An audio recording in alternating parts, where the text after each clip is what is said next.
Olá pessoal, tudo bem? Eu sou o pastor Alexandre Farias e hoje eu vou estar respondendo um vídeo do Leonardo Menezes. Ele pega um vídeo onde eu cito que não tem fundamento bíblico para você falar sobre Maria Imaculada e ele quer responder. Vamos ver o que ele responde. Até quando vocês, protestantes, não vão entender que as Sagradas Escrituras estão totalmente a nosso favor? Que foi a Santa Igreja Católica quem definiu o cânon bíblico. Eu acho interessante que vocês dizem que vocês deram a Bíblia para o povo, ficaram 1500 anos com a Bíblia, não leram para o povo, não levaram a Bíblia para o povo, e precisou de um cara bater na porta da igreja de vocês para que a Bíblia chegasse a ser traduzida para o povo. Definir o que é canônico não é dar a Bíblia. A Bíblia foi escrita por 40 autores diferentes, em tempos diferentes, e nenhum deles era católico, apostólico, romano. Então a Bíblia foi dada por Deus. O Espírito Santo inspirou pessoas para escrever a Bíblia. E alguns livros já estavam sendo usados. Você precisa entender um pouquinho sobre as características dos livros canônicos. Mas, no entanto, me parece que São Jerônimo é um problema para vocês. Vocês falam que vocês deram a Bíblia, vocês definiram que era canônico, mas São Jerônimo disse que Macabeus não era canônico, que vocês têm na Bíblia. Só que o mais interessante é que você tem 1ª e 2ª Macabeus, e 3º e 4º. E, portanto, as Sagradas Escrituras só devem ser interpretadas à luz da Santa Igreja Católica. Onde é que está escrito que só a Igreja Católica Apostólica Romana pode interpretar a Bíblia? Aonde? Diz para mim. A questão da palavra Santa Igreja Católica. Santa, nós temos muitos, mas muitos escândalos com a Santa Igreja Católica. Eu não coloco todos os padres no mesmo patamar que os outros, mas você sabe que a igreja tem escândalos.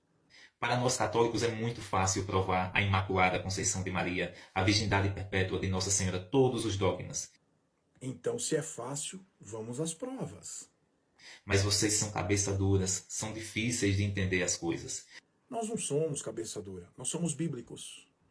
A gente não acredita na história de homens sem fundamento bíblico. Vamos lá, você pede só Bíblia, só Bíblia, só Bíblia. Vamos lá. Você quer que eu prove a Imaculada Conceição de Nossa Senhora, todos os dogmas? Quero sim. Está aqui. Quem provou isso antes de nós foi Santa Isabel, e ela estava cheia do Espírito Santo. Em Lucas 1,42 fala assim: com grande grito exclamou Isabel, cheia do Espírito Santo: bendita és tu entre as mulheres e bendito o fruto do teu ventre. Preste atenção. De onde me vem que a mãe do meu Senhor me visite? Gente, até Isabel é santa agora. Texto de Lucas 1, versículos 42 e 43, não provam nada que Maria é imaculada. Apenas está escrito: bendita és tu entre as mulheres. Uma mulher mais do que feliz. Bem-aventurada. Bendito é o fruto do teu ventre. E aí ele diz: olha, de onde me provém isto a mim, que venha visitar-me a mãe do meu Senhor? O que está provando aqui esse texto? Que Maria é imaculada? Não. Que Jesus é Senhor. Aqui não diz que ela não tem pecado. Aonde é que diz que ela não tem pecado? Mas você esqueceu de ler um pouquinho para baixo, no versículo 46, que disse assim: disse então Maria: minha alma engrandece ao Senhor, e o meu espírito se alegra em Deus, o meu Salvador. Ou seja, ela reconhece o seu estado espiritual. Ela reconhece e se alegra em Deus que o Salvador dela chegou. Quem é que precisa de um Salvador? Aquele que está perdido. O que Jesus veio fazer na terra? Vamos de Bíblia, Leonardo. Lucas 10, versículo 19. Pois o Filho do Homem veio buscar e salvar o que estava perdido. Olha que interessante. Então Maria reconhece o seu estado espiritual, reconhece quem é Jesus, que ele é o Salvador. Onde é que esse texto diz que Maria é imaculada? Pelo contrário, se você ler um pouquinho para baixo, ela mesma reconhece que precisava de um Salvador. Eu te pergunto, Senhor aqui é quem? É Deus. Aqui entra o Theotokos. Maria é mãe de Deus. E o problema de vocês não está tanto em compreender os dogmas de Nossa Senhora, mas em compreender a Deus. Ô Leonardo, nós compreendemos a Deus. Eu acho que vocês não compreendem a palavra de Deus, porque vocês pegam uma palavra e querem fazer dessa palavra a prova de Maria Imaculada. Você sabe o que significa Theotokos? A palavra Theotokos no grego significa portadora de luz. Portar a luz é diferente de ser santa. Você porta a luz. A Maria estava portando Jesus. Theotokos é isso, meu querido. Não é a prova de Maria Imaculada. Se vocês de fato compreendessem a Deus, vocês não desprezariam tanto Nossa Senhora. Nós não desprezamos Maria. Nós sabemos que ela foi uma mulher importante, que ela foi uma mulher bem-aventurada e que todas as nações iriam falar do seu nome. O que nós não fazemos é não temos adoração a Maria. Não a colocamos no mesmo patamar que Jesus. Não dizemos que ela é imaculada, porque Romanos 3, versículo 23, diz que todos pecaram e foram destituídos da glória de Deus. Romanos 3, versículo 10 diz que não há um justo sequer. Mas você quer dizer que Maria é imaculada? A palavra de Deus diz, lá em 1 João, versículo 8, o seguinte: se dissermos que não temos pecado, enganamo-nos a nós mesmos e não há verdade em nós. Pergunto para você, há verdade nas suas palavras? Se você diz sim, você está querendo fazer Deus uma pessoa mentirosa? Versículo 10. Se dissermos que não temos pecado, fazemo-lo mentiroso e a sua palavra não está em nós. É isso mesmo que você quer dizer? Que Maria é imaculada? Então será que a verdade está em você? Pela palavra de Deus, não. Aí você fala que no livro de Romanos diz que todos pecaram. Ah, é? A Bíblia fala também em Hebreus 9:27 que só se morre uma vez. E Lázaro? Lázaro morreu, Jesus ressuscitou Lázaro e Lázaro morreu novamente. Ué, mas como é que você sabe que Lázaro morreu? E Lázaro foi ressuscitado? Como é que você sabe que ele iria morrer 2 vezes? Porque está escrito. Essa é a importância do fundamento bíblico. Toda exceção está registrada. Percebeu que você caiu nas suas próprias palavras? Então me diz aonde está registrado que Maria não pecou, porque seria uma exceção. Dentro da soteriologia bíblica cristã, isso seria uma exceção. Cadê a exceção de Maria? Mostra para mim na Bíblia. Mostra onde diz que Maria não pecou. Mostra para mim que Deus a preservou do pecado original.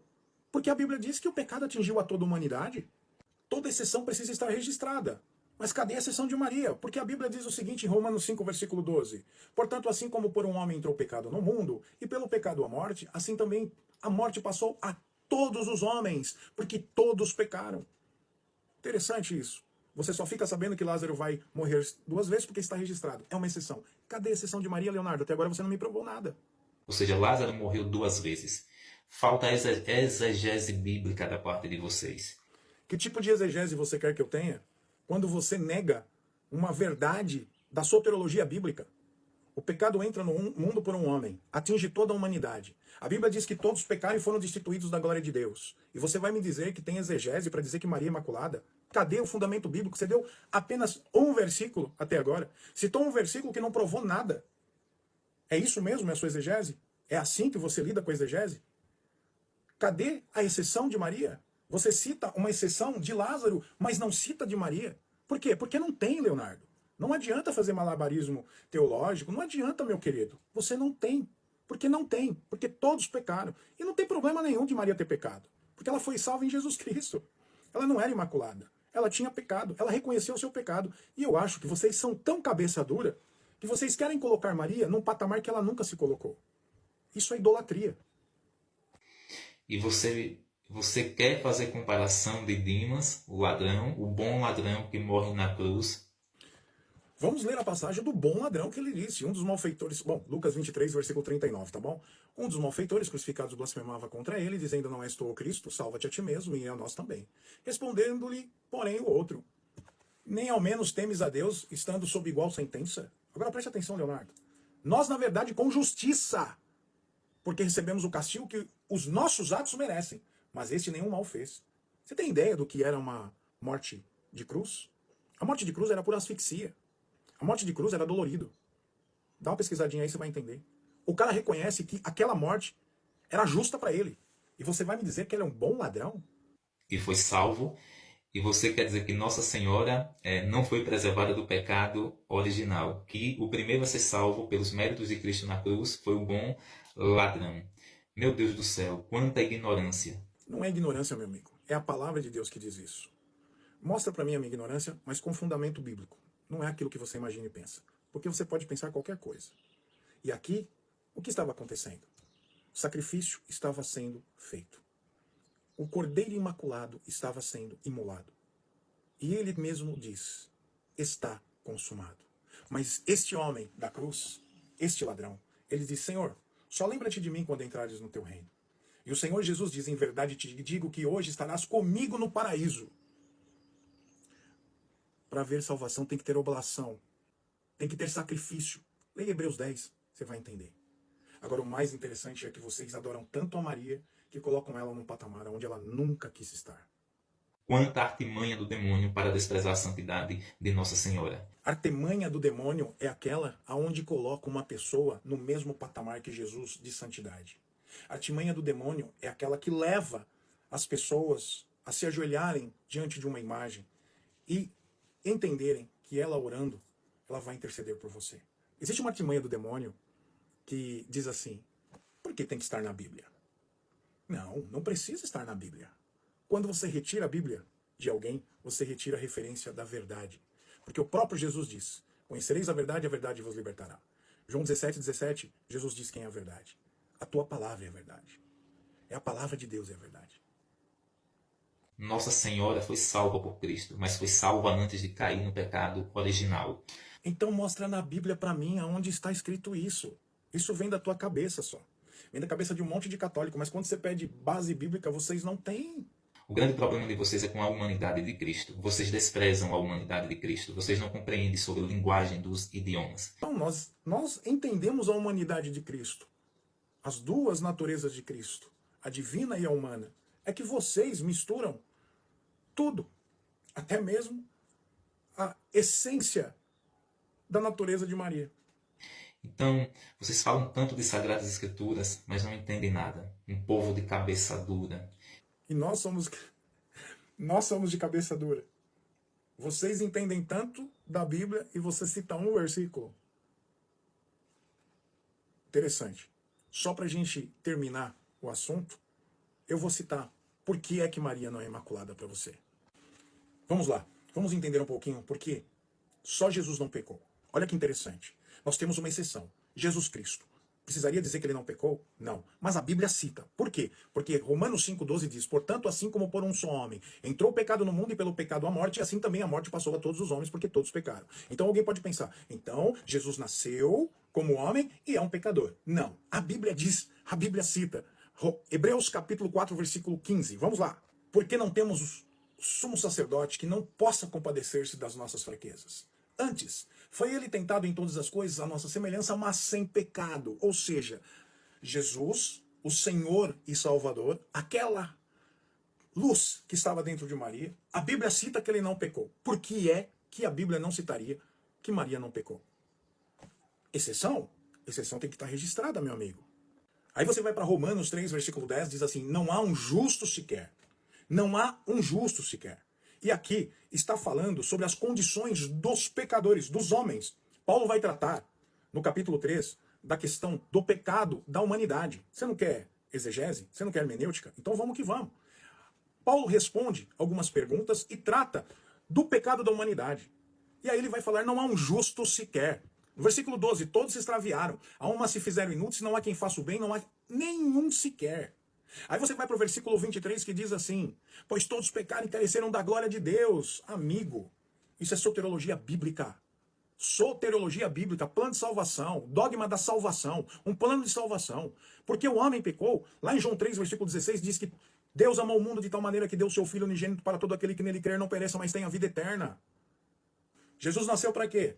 Para salvar o homem do seu pecado. Lucas 10, 19, pois o Filho do homem veio buscar e salvar o que estava perdido.